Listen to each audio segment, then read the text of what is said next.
இந்தியாவின் பழமையான செங்கற்கோவில் வியக்க வைக்கக்கூடிய தகவல்களை பார்க்கலாமா வாங்க. கான்பூர் நகரத்தில் இருந்து சுமார் 30 கிலோமீட்டர் தொலைவில் உள்ள ஒரு கோவில் தான் இந்தியாவிலேயே மிகவும் பழமை வாய்ந்த செங்கற்களால் கட்டப்பட்ட கோவிலாகவும், தற்போது பார்த்திங்கன்னா கூகுள் மேப்லேயே இல்லாத இந்த கோவில் தான் பல நூற்றாண்டுகளாக அசைக்க முடியாத கோவிலாகவும் வரலாற்று சின்னமாகவும் இருந்து வருகிறதா.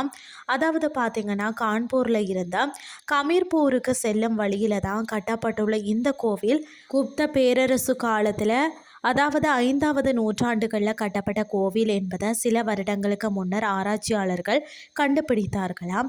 ஆனால் அந்த ஊரில் வாழக்கூடிய மக்களுக்கு அந்த கோவிலின் சிறப்பு பற்றி தெரிந்திருக்கல. அதே போல தான் இந்த கோவிலில் உள்ள கடவுள்களுக்கும் எந்த ஒரு பக்தர்களும் இல்லையாம். ஆராய்ச்சியாளர்கள் இந்த கோவிலை பற்றி கண்டுபிடித்த பின்னர் தான் இந்த கோவிலின் சிறப்பு வெளியில் தெரிய வந்ததாம். இந்த செங்கல் கோவிலில் வெளிப்புறத்தில் பழமை வாய்ந்த மற்றது புகழ்பெற்ற டெரக்கோட்டா வடிவமைப்புகள் பயன்படுத்தப்பட்டுள்ளதாம். மேலும் இதன் கருவறை மற்றது கோபுரம் ஆகியவை பார்த்தீங்கன்னா 175 வருடங்களுக்கு முன்பு வரை எந்த சேதங்களுமே இல்லாமல் அழகின் அடையாளமாக இருந்து வந்ததாக கூறப்படுகிறது. முதல்ல 1875ஆம் ஆண்டு ஒரு அமெரிக்க ஆராய்ச்சியாளர்கள் எதர்ச்சியாக அந்த கோவிலுக்கு சென்று அதன் பழமையை அங்கு இருக்கிறவர்களிடம் கேட்டிருக்கிறார்கள். இதனை பற்றி மற்ற ஆராய்ச்சியாளர்களிடம் கூறிய பிறகுதான் இது ஒரு பெரிய விவாதமாக மாறி இந்த கோயில் பெரிய ஆராய்ச்சி மையமாக மாறி இருக்கிறதா. பிறகுதான் அமெரிக்காவின் ஆராய்ச்சியாளர்கள், இந்திய அறிஞர்கள், மொழியியலாளர்கள், வரலாற்று அறிஞர்கள் என எல்லார்கிட்டையும் பார்த்தீங்கன்னு சொன்னால் இதனை பற்றிய தகவல் கேட்டு சேகரிக்க ஆரம்பித்தார்களாம். முதல்ல பார்த்தீங்கன்னா 1877ஆம் ஆண்டில் கன்னிங்கம் பல நாட்கள் பயணம் செய்து அந்த கோவிலுக்கு சென்றாராம். அந்த கோவிலின் அழகும் திடமும் பார்த்திங்கன்னா அவரை மேலும் ஆச்சரியத்தில் மூழ்கடிக்க செய்தது. பிறகுதான் 1878ஆம் ஆண்டு முழு ஆராய்ச்சியையும் முடித்து இறுதி ரிப்போர்ட்டை எழுதி முடித்தாராம்.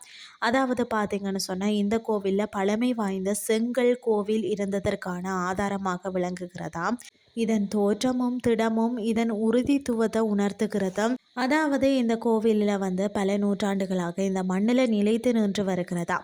பழமை வாய்ந்த நகரமான புல்புரை சேர்ந்த இந்த கோயிலுக்கு பார்த்திங்கன்னா தற்போது எந்த பக்தர்களும் வருவதில்லையா.